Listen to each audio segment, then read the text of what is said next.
dari DPD Kota Madya Palembang, kemudian dari teman-teman yang mewakili dari Ikatan Himpunan, seluruh himpunan di bawah IPP PNI, kemudian hadir juga di sini yang saya sayangin peserta dari Zoom yang sudah banyak, hampir 500, alhamdulillah. Kemudian saya juga terima kasih kepada seluruh panitia yang sudah bersedia untuk mempercayakan saya untuk menjadi sumber dan telah bekerja keras untuk sampai pada saat ini seminar diselenggarakan. Baik, saya diminta untuk menyampaikan informasi sharing ilmu pengetahuan yang terkait dengan kepatuhan jiwa. Saya mewakili dari teman-teman di IPKJI, mohon izin pada teman-teman IPKJI untuk saya mewakilkan dari Ikatan IPKJI Sumsel. Di sini saya akan memberikan materi tentang teknik mindfulness secara mandiri untuk bagaimana salah satu cara sebagai kita meningkatkan kesejahteraan kita sebagai perawat, maupun nanti juga bisa dipakai untuk sebagai kesejahteraan pasien. Oke, saya share screen dari saya ya, Mbak Bella ya. Iya, Ibu boleh kalau memang bisa dari sana, Ibu.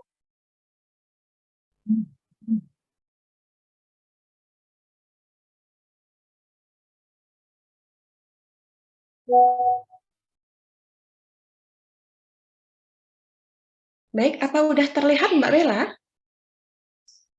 Sudah, Ibu, ada materi dari sini kelihatan. Oke. Baik, saya waktunya 30 menit ya Mbak Bella. Tolong diingatkan nanti 10 menit terakhir sebelum saya berakhir untuk kita latihan terapi mindfulness.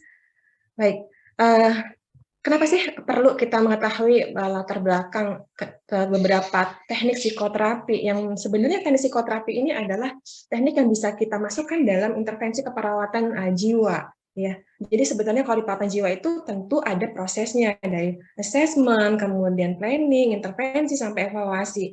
Nah, di sini kita memodifikasi suatu psikoterapi, ya, ilmu pengetahuan psikologis, salah satunya mindfulness, untuk memberikan asuhan kepercayaan jiwa baik kepada pasien maupun kepada kita sendiri untuk sebagai meningkatkan promosi kesehatan jiwa kita sendiri. Nah, latar belakang kenapa saya perlu memberikan informasi tentang latihan mindfulness ini bagi perawat dulu, ya, kenapa nggak bagi pasien? Karena yang penting adalah kita dulu. Kita sebagai perawat tentu kita harus sejahtera, ya, sejahtera, sehat jiwa, sehat fisik, kemudian psikososial dan sebagainya. Baru nanti ketika kita sudah sejahtera full package, maka performa kita akan kelihatan baik ketika kita memberikan pelayanan asuhan keperawatan kepada pasien. Nah, kenapa ini penting diberikan? Ternyata dari hasil beberapa penelitian saya ambil dari penelitian di Cina, bahwa ternyata beberapa tenaga kesehatan paling besar itu adalah perawat itu mengalami masalah-masalah psikologis, depresi,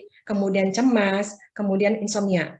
Kemudian berikutnya lagi meningkat, ya. Kalau ini termasuk resiko gangguan jiwa, meningkat menjadi burnout. Jadi burnout itu ibaratnya di tengah-tengah dari depresi berat gitu. Nah, burnout ini adalah masalah kelelahan emosional yang dialami oleh tenaga pekerja, apakah itu tenaga perawat salah satunya, maupun dokter dan sebagainya. Ternyata dari penelitian di Surakarta, beban kerja perawat itu masih tinggi, ya, pemberian upah yang tidak adil, kemudian kondisi kerja shift yang kadang juga timpang tindih, ya. Kemudian di sini juga permasalahan berikutnya, ternyata tingkat kesejahteraan psikologis perawat itu rendah. Ini salah satunya saya ambil di Rumah Sakit Umum Daerah Ambon. Nah, untuk beberapa tempat di daerah kita mungkin perlu diteliti untuk teman-teman dari pendidikan keperawatan. Nah, apakah kita sudah sejahtera sebagai perawat, gitu ya?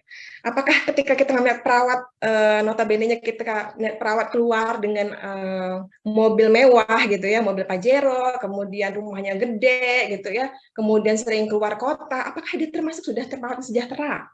Nah, kita nggak bisa mengatakan bahwa dia sejahtera, ya, itu baru beberapa sejahtera dari luarnya, package luarnya, objektifnya. Apakah sudah masuk dalam kesejahteraan secara psikologis? Nah, itu belum kita tidak mengetahuinya. Karena apa? Nanti ternyata kesejahteraan ini terkait dengan kesejahteraan internal, yaitu kesejahteraan psikologis. Nah, ketika sejahtera ini menurut definisi dari KBBI, bahwa sejahtera itu adalah aman, sentosa, makmur, dan selamat. Gitu. Percuma kalau kita misalnya, ya, kita kemana-mana naik mobil mewah, tapi kita merasa nggak aman gitu ya. Jadi secara psikologisnya nggak aman, mungkin ya ada perasaan terancam oleh seseorang, ya, cemas akan sesuatu yang mungkin kita tidak bisa handle dan sebagainya, maka kita tidak bisa menjudgment bahwa seorang itu sejahtera atau enggak. Itu adalah penilaian dari individu sendiri. Nah, ini menurut Riff, yaitu bapak dari psikologi, bahwa Yang namanya sejahtera atau well-being itu adalah kondisi di mana ketika seseorang itu memiliki sikap positif terhadap diri sendiri dan orang lain. Jadi bukan hanya diri sendiri, orang lain juga. Dengan sikap positif itu dia mampu mengambil keputusan sebagai perawat. Oke, saya punya ilmu seperti ini di bedah atau di kamar operasi. Oke, kondisi pasien seperti ini, maka saya akan berusaha melakukan asuhan seperti ini, gitu. Dengan sebelumnya kolaborasi dengan dokter.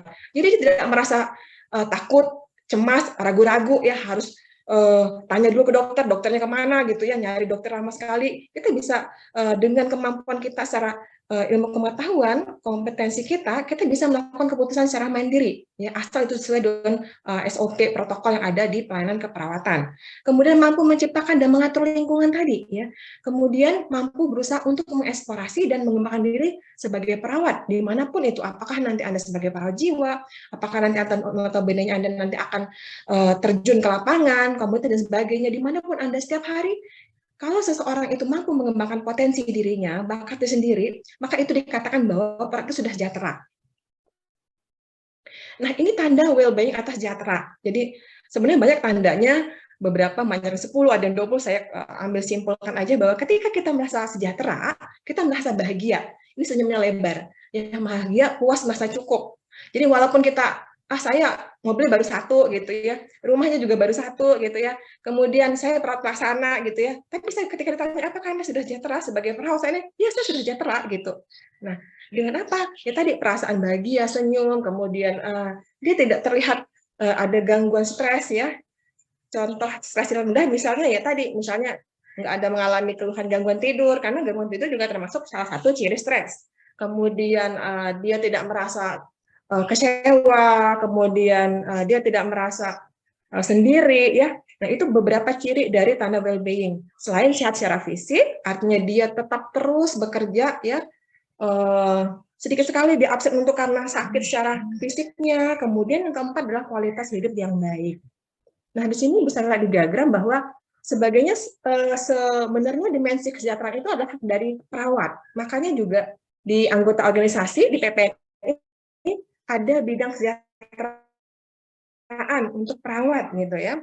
Nah, kesejahteraan well-being sendiri di sini kalau di organisasi sudah mengakomodir untuk teman-teman secara mungkin ya upahnya banyak di bawah UMP. Sekarang organisasi perawat sudah mulai berusaha untuk bagaimana mengadakan lobby-lobby ke atas gitu ya, dengan beberapa komisariat yang ada di rumah sakit, yang atasan kebijakan, bagaimana supaya perawat ini upah gajinya bisa sesuai dengan kompetensi sebagai profesional. Kesejahteraan well-being berikutnya sudah dioptimalkan oleh dari PPNI adalah dibentuknya BBH, Bantuan Banding Hukum. Jadi terima kasih sekali dan sebab ini kepada Pak Suban, teman-teman, gimana kalau ada teman-teman yang kemarin ada kasus gitu ya, sudah ada dirangkul support system di sini, itu juga sudah merupakan kesejahteraan secara psikologis bagi perawat gitu ya. Termasuk teman-teman yang dari pendidikan yang nggak lulus dalam kompetensi, reteker, sudah ada bimbingan dari pendidikan dan sebagainya. Itu terkait dengan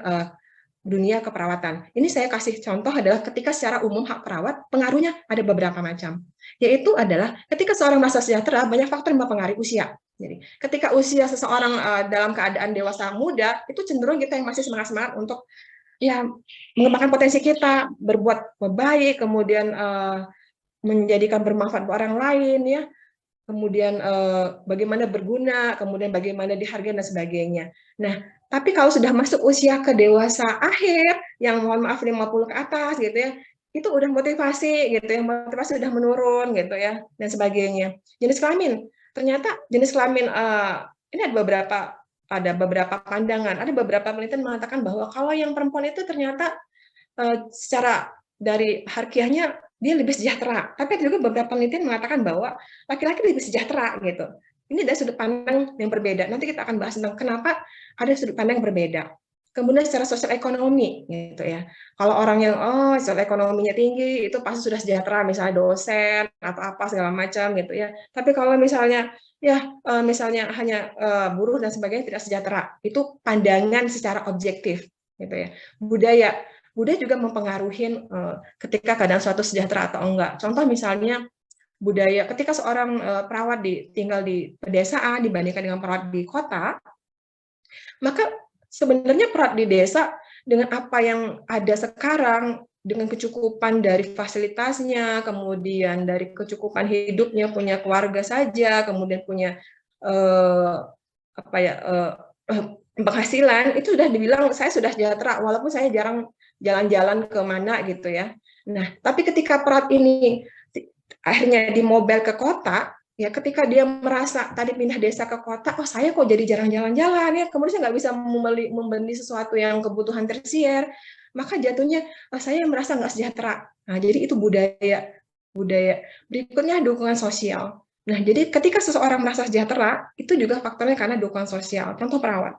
Sama-sama perawat A dan B. Ketika perawat A dan B ini, ternyata si perawat A ini ketika pergi bekerja, gitu ya, ketika bekerja, dia pergi sendiri gitu. Tapi kesatunya diantar sama suaminya, misalnya, itu sudah merupakan suatu bentuk dukungan kesejahteraan gitu ya, atau dan sebagainya. Ini salah satu contoh saja.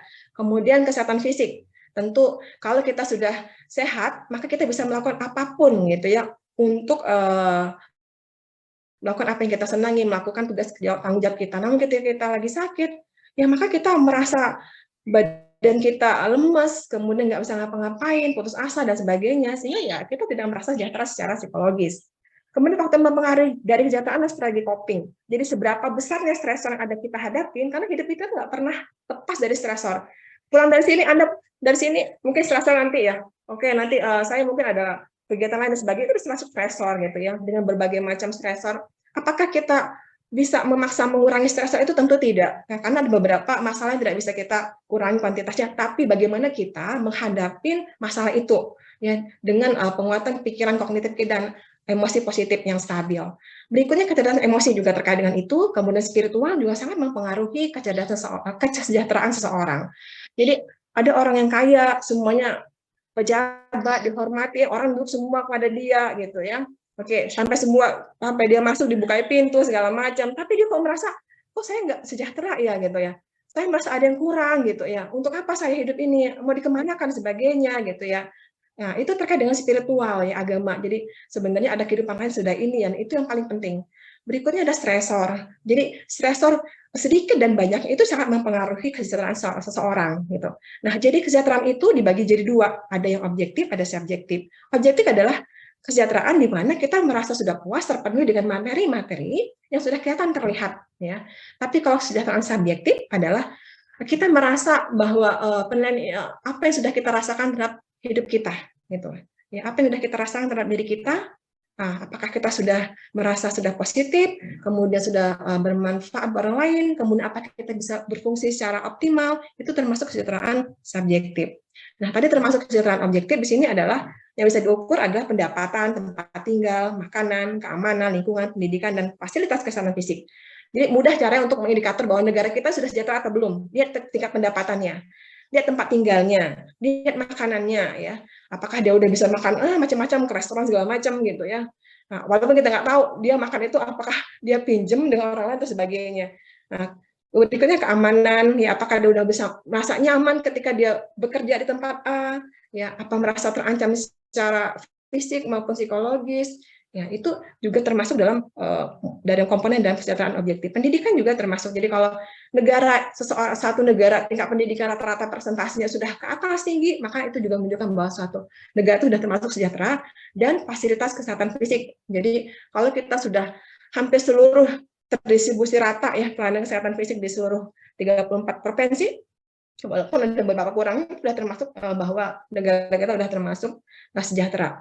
Itu contohnya. Nah, yang akan saya bahas ini adalah lebih kepada kesejahteraan psikologis, yaitu subjektif. Karena apa? Karena setiap orang tentu takdirnya berbeda-beda ya. Ada yang memang sudah dilahirkan dalam ya keturunan orang kaya, ada yang memang harus usaha dulu ya, berusaha kerja tiap hari gitu segala macam, kemudian kalau kurang cari lagi seseran di luar gitu ya sampai memenuhi kebutuhan, apalagi banyak yang memenuhi kebutuhannya istri, anak dan sebagainya gitu ya.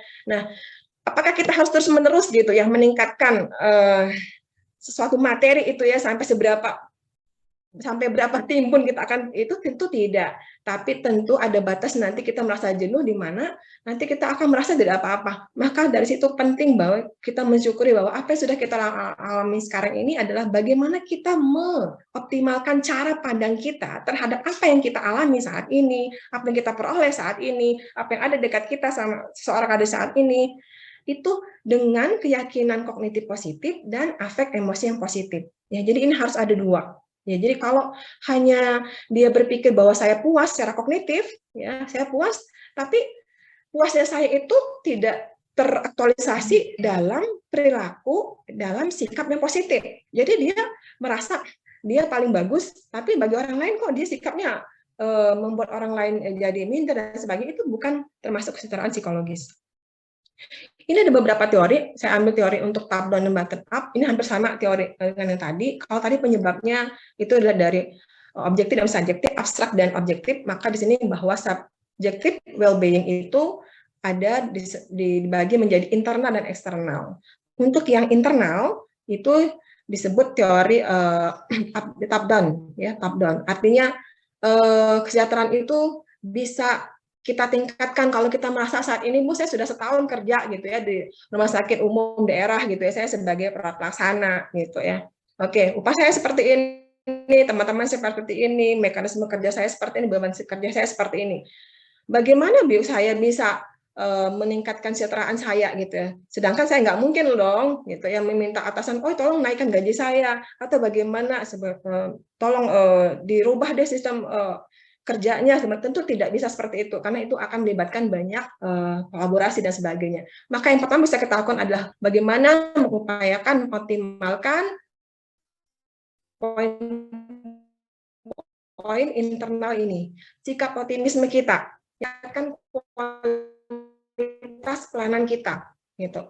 Bagaimana caranya dengan datang rajin, gitu ya, datang rajin, gitu. Karena ketika datang rajin pagi-pagi pasti banyak dibutuhkan, ya, pasti kita dibutuhkan orang banyak, gitu ya. Nah, itu contoh harapan, gitu. Pemahaman hidup. Jadi kita merasa bersyukur terhadap apapun yang kita alami saat ini, gitu ya.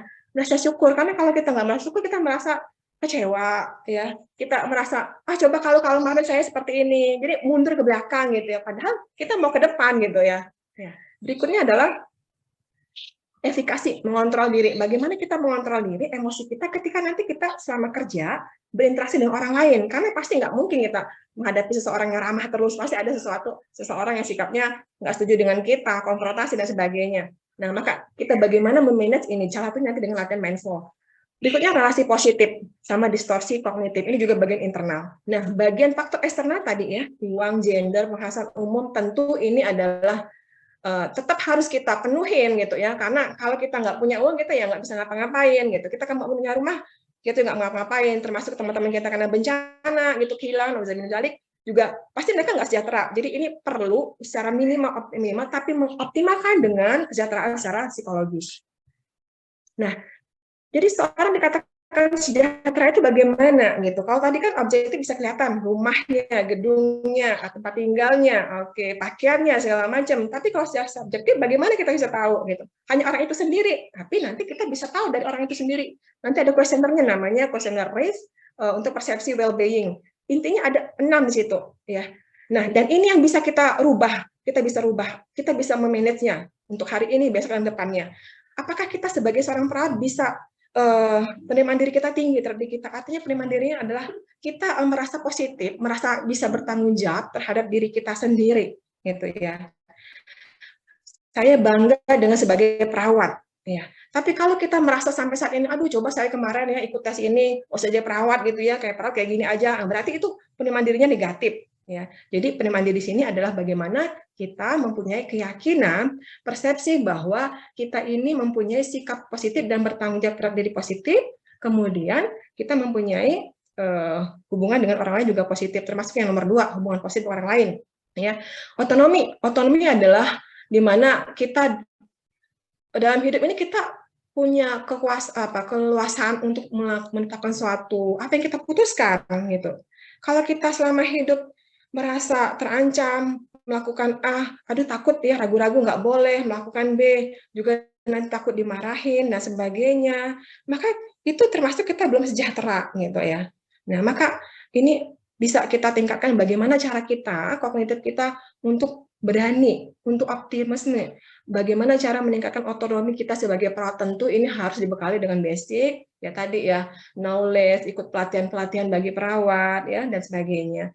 Berikutnya adalah penguasaan lingkungan. Seseorang dikatakan sejahtera ketika seseorang itu mampu menguasai lingkungan, memanajemen masalah yang ada di sekitarnya, dari masalah kecil, masalah besar, dan sebagainya. Tujuan hidup, ketika seseorang bisa tahu tentang tujuan hidupnya, saya mau ngapain nih sebagai perawat gitu ya, tentu akan ada arah yang jelas mau kemana gitu ya, pengembangan potensi, apa yang akan dilakukan untuk ke depan-depannya, pasti ada ide kreatif dan sebagainya, sehingga ketika seseorang perawat menjadi seorang penampilan yang performanya kreatif, kemudian dia dekatan dan sebagainya, itu sudah poin dari penting dari untuk dimensi dari psikologis, walaupun ada faktor-faktor lain, jadi semua ini berkaitan.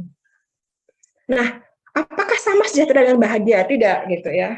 Oke, jadi sejahtera itu adalah dari bahagia pemaknaan hidup. Ya, jadi kalau bahagia itu sifatnya tidak menetap gitu ya, sama juga sebenarnya sejahtera juga tidak menetap, tapi bahagia itu biasanya sering labil gitu ya. Jadi kalau hari ini saya bahagia, saya baru dapat misalnya kenaikan upah gaji misal ya, oke. Tanpa saya memaknai bahwa oh iya ya saya naik upah gaji tuh Mbak, tapi kok naik saya upah gajinya kok cuma segini, padahal saya rajin gitu ya, rajin kerja, absen nggak ada gitu. Nah itu berarti nggak sampai sejahtera gitu. Tapi kalau sudah ya udah deh, seperti saya dapat seperti ini gajinya, saya nggak mikirin apakah saya kemarin ada yang salah merekapnya, bagian TU-nya, misalnya sebagainya. Pokoknya saya dapat seperti ini, saya bahagia, saya akan menggunakan untuk hal ini seperti ini, maka itu sudah dikatakan sejahtera. Ya, itu bedanya. Ini tadi beberapa kuesioner. Nah, mengapa perawat sejahtera? Satu adalah untuk mencapai kualitas hidup individu. Jadi kualitas hidup individu, quality of life itu adalah tingkat level paling tinggi seseorang gitu ya. Artinya itu sudah mencakup dari kesejahteraan fisik, kemudian mental, kemudian spiritual, kemudian sosial.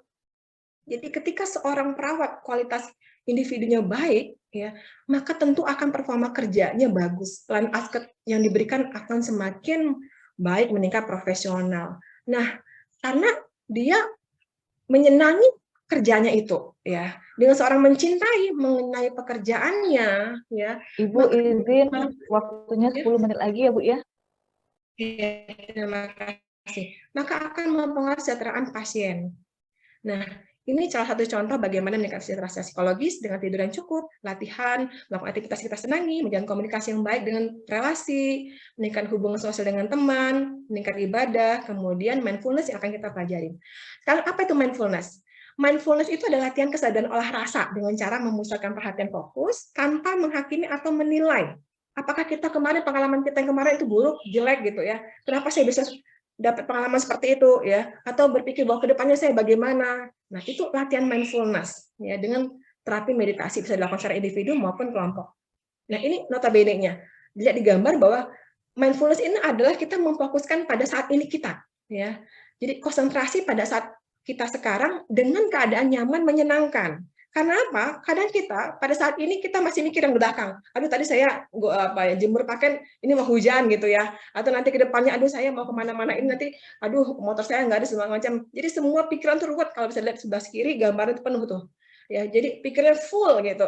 Nah, ini tidak dikendaki sebagai seorang perawat ketika berhadapan pasien. Karena apa, ini berbahaya. Ini yang mungkin terjadi, salah satu terjadi tadi ya, kesalahan human error ketika memberikan praktik pelayanan keperawatan gitu ya. Nah, jadi salah suntik dan sebagainya. Mungkin pada saat itu perawat tidak lagi konsentrasi karena banyak banget full ya pikirannya untuk yang kemarin, pengalaman buruk kemarin, yang sedih dan segala macam, kemudian berpikir untuk kedepannya. Mungkin ada sesuatu yang mau dicapai, nggak bisa, cemas dan sebagainya. Nah, ini beberapa urutan dari untuk mindful, yaitu pertama adalah assessment tingkat kecemasan. Biasanya pasien-pasien yang cemas, kita termasuk cemas ya, cemas kita misalnya baru kerja, cemas tempat yang baru dan sebagainya. Ventilasi ini adalah diskusi, membuka ruang diskusi ya antara kita sebagai perawat dengan teman kita sebagai perawat atau atasan kita. Mindfulness ini konsepnya adalah bagaimana kita bisa menerima diri kita, pikiran kita ya secara nyaman. Nah, evaluasi nanti kita akan lakukan setelahnya, kemudian dilanjutkan dengan grup di rumah. Nah, sebelum kita melakukan mindfulness, kita harus siapkan dulu refleksi diri kita dulu, bahwa kita melakukan ini adalah niatnya secara ikhlas, sukarela, untuk memperbaiki diri kita secara psikologis, sejahtera psikologis, maupun berharap juga nanti objektif, ya, kesejahteraan secara objektif. Niatkan bahwa kita membentuk pikiran kata-kata kita. Kemudian pikiran dan kata-kata kita membentuk tindakan kita. Kemudian pikiran, kata-kata, dan tindakan kita membentuk perilaku kita. Perilaku kita mencerminkan ekspresi tubuh kita, dan ekspresi tubuh kita membentukkan karakter kita, dan karakter kita akan menguat seperti apa sih? Oh, dia sosok sebagai seorang perawat yang tanpa pamrih gitu ya, rela berkorban. Oh, dia sebagai perawat yang caring banget. Oh, dia perawat yang malas, segala macam. Itu yang membentuk diri kita. Nah, dalam prinsipnya ketika kita melakukan mindfulness, kita bisa lakukan pada saat urgent. Ketika kita misalnya dalam suatu kondisi, oh saya habis dimarahin loh atasan gitu ya. Nah, kita terapkan prinsip stop dulu. Jadi ketika dia marahin kita, kita nggak langsung memandang matanya, kemudian kita langsung membalas dengan respon verbal. Kita diam, kemudian take a breath, tarik nafas dalam 3 kali. Oke. Kemudian kita lihat yang memarahi kita terima bahwa kita saat ini sedang dimarah tanpa harus mengikut sertakan bahwa kenapa saya harus dimarah ya, kan saya gini-gini, itu nggak boleh gitu. Nah, terus memikirkan bahwa aduh kedepannya saya malu gini, orang enggak. Kalau seperti itu yang bikin kita jadi terbawa emosi. Kemudian kita mengikuti apa kehendaknya atasan kita. Itu contoh pada saat yang urgent. Itu mindfulness pada saat urgent, pada saat IGD-nya gitu. Nah, tapi kalau pada latihan untuk preventifnya dengan seperti ini. Ya, jadi duduk kemudian dengan musik dibantu.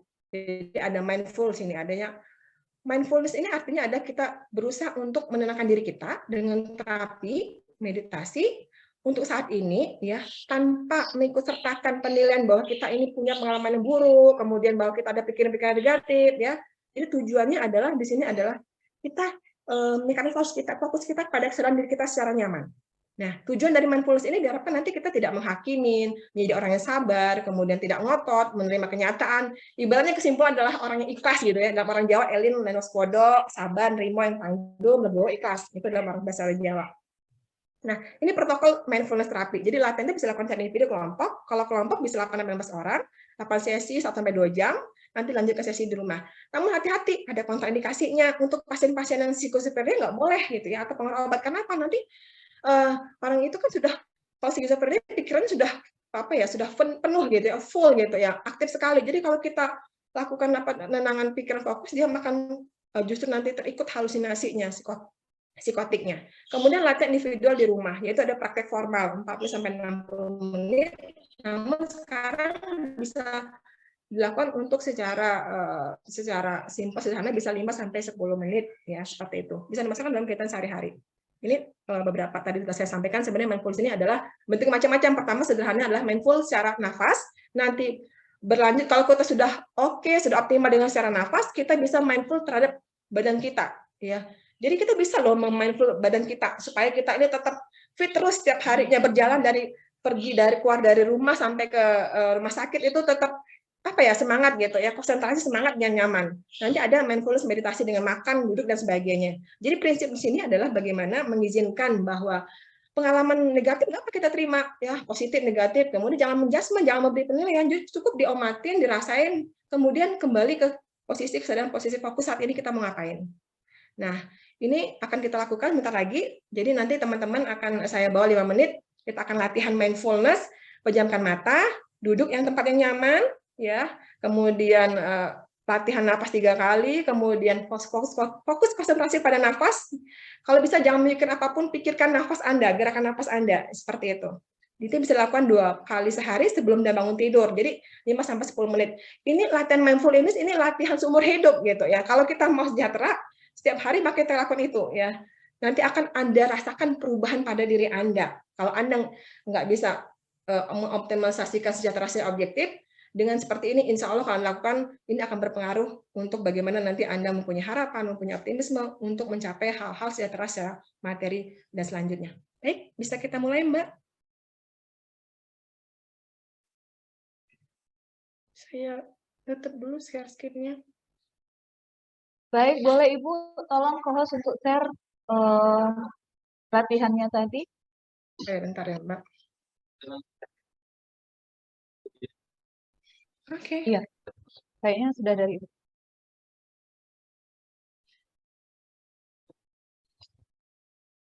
Baik, di sini teman-teman kita akan latihan mindfulness selama lebih kurang 5 menit. Jadi nanti akan didengarkan suara lagu ya, musik untuk mindfulness. Jadi di sini teman-teman posisikan sekarang posisinya duduk dengan nyaman. Ya, duduk sih enaknya kalau bisa jangan tidur ya, kalau tempat tidur nanti ketiduran malah ya. Karena di sini prinsipnya adalah kita melatih kita tetap konsentrasi ya, tapi dalam keadaan menyenangkan dan nyaman. Karena apa? Kalau ini kita latih setiap hari, kita akan merasa kerja kita itu optimal gitu ya, karena kita tidak melamun dengan kesedihan ke masa lalu, kemudian kita tidak cemas dengan pengalaman yang akan datang, belum tahu apapun yang akan terjadi gitu. Bisa dimulai Mbak? Jadi sebelum mulai kita nafas dalam dulu sambil nunggu. Jadi teman-teman kita latihan nafas dulu, nafas dalam sebanyak 3 kali. Jadi saya pandu, tarik nafas dari hidung, tahan gitu 3 hitung sampai 5 hitungan, nanti keluarkan dari mulut ya sebelum dimulai. Jadi saya mulai, coba kita latihan nafas dulu, tarik nafas dari hidung. Tahan 1, 2, 3, 4, 5, hembuskan dari mulut. Oke, sekarang kita mulai tanpa saya pandu, tarik nafas.